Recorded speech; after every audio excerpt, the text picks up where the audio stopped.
Shalom dan salam sejahtera. Perkenalkan, saya Visca Veronica Lumban Tobing, mahasiswa pasca sarjana Program Studi Magister Pendidikan Agama Kristen dari Sekolah Tinggi Teologi Injili Philadelphia yang akan mempresentasikan pemaparan tentang motivasi belajar dalam perspektif Kristen. Melalui presentasi ini, saya akan membahas motivasi belajar dalam perspektif Kristen dengan meninjau konsep psikologi pendidikan Kristen, dasar teologis motivasi, serta implikasinya bagi praktik pendidikan dan pengajaran pendidikan agama Kristen. Diharapkan kajian ini dapat memperkaya pemahaman kita sebagai pendidik Kristen dalam membangun motivasi belajar yang utuh, bermakna, dan berakar pada iman. Baik, yang pertama, kita akan membahas belajar sebagai panggilan iman. Belajar sebagai bagian dari panggilan ilahi bukan sekedar pencapaian akademik. Motivasi belajar merupakan respon iman terhadap kasih dan juga kebenaran Allah. Selain itu, belajar dalam perspektif Kristen juga menekankan kepada pengembangan. Pengembangan apa saja? Yang pertama, pengembangan potensi yang sudah dianugerahkan Tuhan, dan juga pengembangan karakter yang serupa dengan Kristus yang pada akhirnya akan mempermuliakan Allah. Lalu berikutnya, motivasi belajar dalam perspektif Kristen digerakkan oleh beberapa nilai-nilai rohani. Nilai-nilai inilah yang membentuk sikap dan arah hidup dari peserta didik. Nilai yang pertama yaitu kasih. Kasih menjadi dasar utama motivasi belajar. Kasih kepada Tuhan, kasih kepada sesama, dan kepada diri sendiri dapat mendorong peserta didik untuk belajar dengan hati yang tulus, bukan karena paksaan, melainkan sebagai ungkapan syukur dan pengabdian kepada Tuhan. Lalu nilai berikutnya yaitu disiplin. Disiplin bisa mendorong peserta didik untuk mengelola waktu, usaha, dan komitmen dalam proses belajar. Nilai berikutnya yaitu tanggung jawab. Tanggung jawab memampukan peserta didik untuk menyadari bahwa belajar adalah satu amanah. Setiap pengetahuan dan kemampuan yang diperoleh dipakai untuk dipertanggungjawabkan dan digunakan bagi kebaikan bersama. Nilai berikutnya yaitu ketekunan. Ketekunan memberikan kekuatan untuk bertahan menghadapi kesulitan dan kegagalan. Dengan ketekunan, proses belajar tidak berhenti ketika hasil belum terlihat, tetapi terus dijalani dengan kesabaran dan iman. Nilai berikutnya yaitu pengharapan. Pengharapan menjadi sumber kekuatan rohani dalam belajar. Pengharapan kepada Tuhan menolong peserta didik melangkah dengan keyakinan bahwa setiap usaha belajar mereka memiliki tujuan dan makna dalam rencana Tuhan. Berikutnya motivasi belajar dan prestasi akademik. Motivasi belajar bisa kita maknai sebagai satu dorongan internal dan eksternal yang mampu menggerakkan dan mempertahankan perilaku belajar dari setiap peserta didik. Nah, motivasi ini akan berpengaruh kepada hal-hal berikut. Yang pertama, berpengaruh pada prestasi akademik. Juga motivasi yang tinggi akan mempengaruhi keterlibatan aktif siswa dan juga ketekunan siswa dalam belajar. Berikutnya, motivasi belajar dalam pendidikan Kristen pasti melibatkan aspek spiritual, sehingga kita bisa memandangnya sebagai bentuk panggilan ilahi dan juga satu proses pertumbuhan iman. Nah, motivasi belajar juga terkait dengan pembentukan karakter Kristiani, seperti misalnya disiplin, tanggung jawab, dan integritas dalam perspektif Kristen. Berikutnya, ada faktor-faktor motivasi belajar. Yang pertama, menurut Deci and Ryan, disebut self-determination theory. Faktor yang pertama, menurut teori ini yaitu faktor intrinsik. Faktor ini berkaitan dengan kondisi internal siswa yang mendorong mereka untuk belajar. Dan faktor yang kedua, yaitu faktor ekstrinsik, yaitu faktor yang merujuk pada rangsangan atau dorongan yang berasal dari luar diri individu dan berperan dalam mempengaruhi serta mengarahkan perilaku seseorang. Nah, contohnya apa saja? Contoh dari faktor intrinsik yang pertama, kemauan diri dan orientasi pribadi. Dalam self-determination theory, kemauan diri merujuk pada kondisi ketika satu individu, misalnya saja seseorang yang merasa bahwa tindakannya dipilih secara sadar, atau dia bertindak atas dasar kehendak pribadinya, bukan karena paksaan orang lain. Lalu dia juga bisa merasakan kontrol internal terhadap perilaku yang dia lakukan.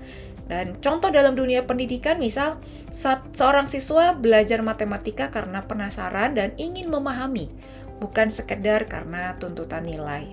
Sementara orientasi pribadi dalam self-determination theory mengacu pada cara individu memaknai penyebab perilaku mereka. Individu dengan orientasi pribadi yang otonom misalnya, biasanya mengaitkan perilakunya dengan nilai, minat, dan tujuan pribadi. Lalu dia juga melihat aktivitas sebagai sarana aktualisasi diri, juga memiliki kecenderungan tinggi terhadap motivasi yang intrinsik. Contoh dari faktor intrinsik lainnya yaitu minat belajar. Nah, minat belajar bisa muncul secara alami ketika proses belajar dirasakan sangat menarik dan juga bisa memberikan kepuasan psikologis serta selaras dengan kebutuhan dan nilai pribadi individu tersebut. Lalu, kita masuk kepada faktor ekstrinsik. Yang pertama ada metode dan gaya mengajar guru. Dalam konteks pembelajaran, guru yang mampu menciptakan suasana belajar yang suportif, komunikatif, dan menghargai partisipasi siswa secara tidak langsung dapat memenuhi 3 kebutuhan psikologi dasar. Apa saja? Yaitu kebutuhan akan tindakan berdasarkan kemauan sendiri atau otonomi, lalu berikutnya kebutuhan kompetensi atau competence, dan juga kebutuhan keterhubungan atau relatedness. Nah, contoh dari faktor ekstrinsik berikutnya yaitu karakter guru. Guru yang stabil, guru yang dewasa, guru yang arif, berwibawa, dan berakhlak mulia mampu menjadi teladan yang efektif bagi seorang peserta didik. Dan contoh faktor ekstrinsik lainnya yaitu suasana kelas dan lingkungan belajar. Jika ada suasana kelas yang tertib, tenang, dan nyaman, ini bisa berkontribusi secara signifikan terhadap keberlangsungan proses pembelajaran. Dan lingkungan belajar yang positif tidak hanya mendukung konsentrasi dan partisipasi aktif peserta didik, tetapi juga berperan dalam memperkuat motivasi belajar mereka. Faktor berikutnya, fasilitas belajar. Pemanfaatan fasilitas pembelajaran, contohnya misal alat peraga memiliki kontribusi signifikan dalam meningkatkan minat dan motivasi belajar peserta didik. Juga dengan kehadiran media atau alat bantu visual dalam proses pembelajaran, ini memungkinkan adanya contoh nyata dari suatu konsep yang diajarkan, sehingga materi yang disampaikan bisa lebih mudah dipahami oleh peserta didik. Contoh terakhir dari faktor ekstrinsik yaitu dukungan keluarga. Keterlibatan orang tua tidak hanya di masalah materi, tapi juga spiritual melalui keteladanan, pengajaran nilai agama, dan juga dorongan moral dalam suatu keluarga. Berikutnya, kita akan membahas teori-teori motivasi belajar. Ada beberapa teori yang saya angkat. Yang pertama ada teori behavioristik.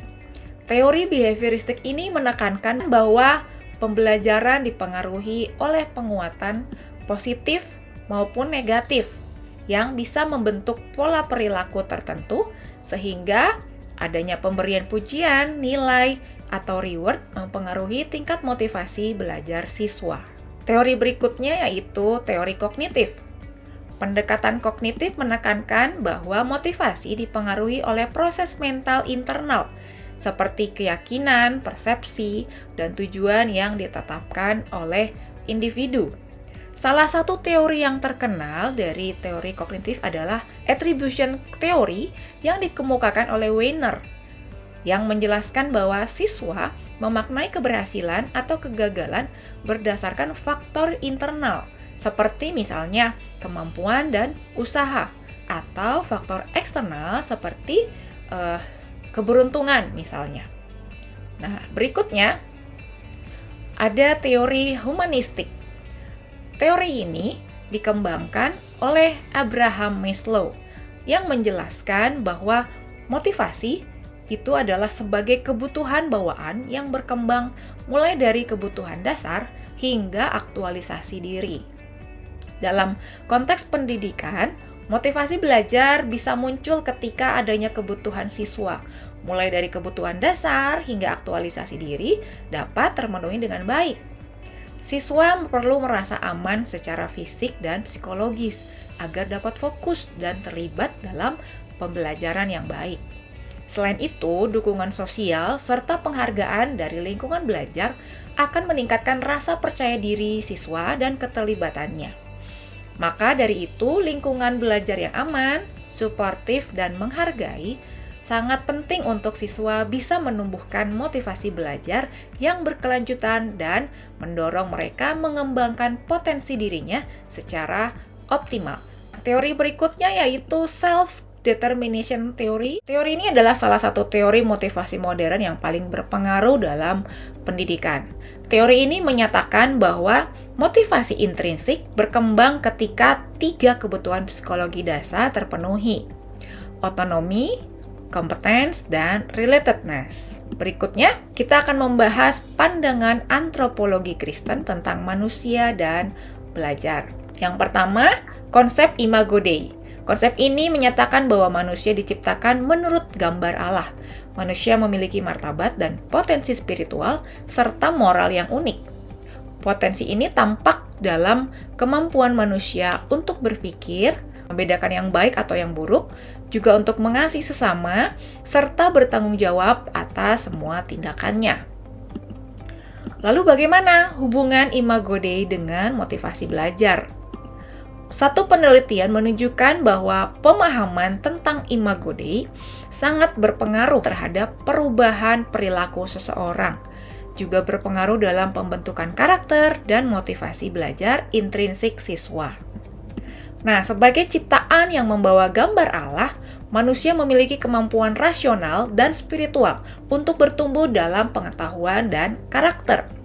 Maka dari itu, belajar tidak hanya dipahami sebagai kegiatan akademik, tetapi juga sebagai panggilan Allah untuk mengembangkan potensi ilahi dalam diri manusia. Motivasi belajar dalam perspektif Kristen sangat berkaitan dengan beberapa hal berikut ini. Yang pertama, belajar dipandang sebagai panggilan Tuhan. Jadi siswa memandang belajar bukan hanya untuk mencapai prestasi duniawi saja, tetapi untuk mengembangkan potensi yang Tuhan beri dan menjadi berkat bagi banyak orang. Yang kedua, belajar dipandang sebagai ibadah dan satu ketaatan kepada Kristus. Jadi firman Tuhan mengajarkan bahwa segala sesuatu dilakukan seperti untuk Tuhan. Di dalam ayat firman Tuhan Kolose 3 ayat 23 yang menjadi dasar spiritual bagi motivasi belajar. Yang ketiga, pembentukan karakter Kristiani. Yang berikutnya, integrasi iman dan pengetahuan. Kita memahami belajar sebagai ibadah dan penata layanan Kristen. Jadi, belajar bukan hanya sebagai aktivitas intelektual saja, melainkan bentuk ketaatan, penata layanan, dan ibadah kepada Tuhan. Alkitab juga menekankan pentingnya hikmat, ketekunan, dan kesungguhan di dalam belajar, yang tertulis di Amsal 4 ayat 7, juga 2 Timotius 2 ayat 15. Amsal 4 ayat 7 berbunyi, "Permulaan hikmat ialah perolehlah hikmat, dan dengan segala yang kau peroleh, perolehlah pengertian." Ayat ini berbicara tentang pentingnya mengejar hikmat sebagai dasar dari pertumbuhan. Dan 2 Timotius 2 ayat 5 berkata, "Usahakanlah supaya engkau layak di hadapan Allah sebagai seorang pekerja yang tidak usah malu, yang berterus terang memberitakan perkataan kebenaran itu." Ayat ini menekankan bahwa seorang yang percaya harus berusaha bersungguh-sungguh dalam tugas belajar sebagai bagian dari ketaatan kepada Allah. Nah, selanjutnya kita akan membahas peran guru Kristen dalam membangun motivasi belajar. Mengapa saya perlu membahas ini? Karena yang pertama, guru tidak hanya mengajar materi, tetapi juga menjadi teladan karakter Kristus.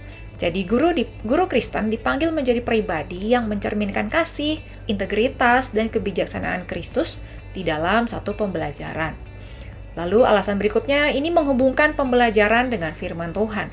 Guru harus mampu menjelaskan hubungan antara materi dengan nilai-nilai Alkitabiah, sehingga siswa memahami makna spiritual dari proses belajar. Yang berikutnya, karena menciptakan suasana pembelajaran yang bermakna, seorang guru Kristen harus bisa menciptakan pembelajaran yang menarik dan mendukung perkembangan spiritual seorang siswa. Berikutnya, proses membimbing siswa secara pastoral. Guru juga berperan membantu siswa dalam menghadapi masalah personal dan masalah spiritual, masalah yang dapat menghambat motivasi belajar. Nah, jadi dengan peran guru yang demikian, guru Kristen menjadi agen penting dalam pembentukan motivasi belajar yang berlandaskan iman dan karakter Kristiani. Nah, ada beberapa strategi dalam meningkatkan motivasi belajar dalam konteks Kristen. Apa saja strategi tersebut? Yang pertama, dengan sistem pembelajaran kontekstual. Nah, Bapak Ibu Saudara, pembelajaran kontekstual ini yaitu strategi pembelajaran yang mengaitkan materi pelajaran dengan situasi nyata kehidupan siswa. Sehingga apa yang dipelajari ternyata terasa relevan, bermakna, dan bisa diterapkan. Strategi berikutnya yaitu menciptakan lingkungan belajar yang positif. Lingkungan belajar yang penuh kasih, merasa aman, dan suportif sangat penting dalam meningkatkan motivasi belajar siswa. Dan relasi guru dengan siswa yang hangat, sikap adil, serta interaksi yang membangun bisa menumbuhkan kepercayaan diri dan semangat belajar seorang siswa. Strategi berikutnya yaitu melibatkan keluarga dan komunitas gereja. Adanya keterlibatan komunitas iman bisa memberikan rasa memiliki atau dukungan emosional juga, serta keteladanan rohani yang meningkatkan kemauan siswa untuk belajar dengan sungguh-sungguh. Dan strategi yang terakhir, adanya integrasi iman dan pembelajaran. Integrasi antara iman dan pembelajaran bisa membantu siswa memahami bahwa pengetahuan berasal dari Allah dan belajar merupakan bagian dari panggilan untuk mengembangkan ciptaan Tuhan. Dengan mengaitkan materi pelajaran pada nilai Alkitab dan penerapannya dalam kehidupan sehari-hari, siswa bisa terdorong untuk belajar tidak hanya demi nilai akademik, tetapi juga untuk pertumbuhan karakter dan tujuan spiritual. Sehingga motivasi bisa bergeser dari orientasi hasil ke orientasi makna dalam misi hidup. Sebagai penutup, saya dapat menyimpulkan beberapa hal seperti berikut. Yang pertama, motivasi belajar dalam perspektif Kristen mencakup aspek psikologis dan spiritual. Dan kesimpulan berikutnya, motivasi belajar bisa berakar pada identitas manusia sebagai imago Dei, sehingga belajar dipandang sebagai panggilan dan ibadah kepada Tuhan. Kesimpulan berikutnya, motivasi belajar dipengaruhi oleh faktor intrinsik seperti minat dan kemauan, juga faktor ekstrinsik dalam hal lingkungan dan keluarga, dan juga motivasi belajar dipengaruhi oleh pertumbuhan spiritual, pembentukan karakter, dan integrasi iman. Maka pengetahuan bisa memperkuat motivasi belajar. Yang berikutnya kemudian, guru Kristen berperan sebagai tokoh yang menjadi teladan rohani yang bisa menumbuhkan motivasi intrinsik siswa. Dan tujuan akhir belajar adalah transformasi hidup dan pertumbuhan iman, bukan hanya sekedar prestasi akademik semata. Baik, demikian yang dapat saya sampaikan dalam presentasi ini. Kiranya pemaparan ini dapat memberikan kontribusi dalam membangun motivasi belajar yang berakar kepada iman, tujuan, dan panggilan hidup Kristen. Terima kasih, Tuhan Yesus memberkati.